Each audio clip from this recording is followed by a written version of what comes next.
In 1968, racial tensions across the United States came to a head. Riots in Detroit, Newark, New Jersey, and dozens of other cities caused millions of dollars in property damage and led to dozens of deaths. I am tonight appointing a special advisory commission on civil disorders. In response, President Lyndon B. Johnson put together a commission that released one of the country's most groundbreaking reports on civil unrest and institutional racism. The Kerner report found the frustration of black communities came from pervasive discrimination and segregation in employment, education, and housing caused by white racism. Now, 50 years later, a new report comparing the findings of the Kerner report with where the country stands today finds black communities have gained and lost ground in several different areas. Black people around the country are far more educated now than they've ever been. They are more than twice as likely to have a college degree as in 1968.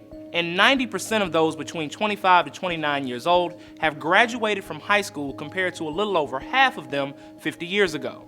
Also, compared to 1968, annual income of the typical black household increased nearly 43%. Wealth among the average black family jumped 6 times, but it's still less than a tenth of the average white family's wealth. It's important to note black Americans still lag behind white Americans in almost all of the measured factors: wealth, income, life expectancy, education, etc. And black people are actually worse off in home ownership, employment, and incarceration than in 1968.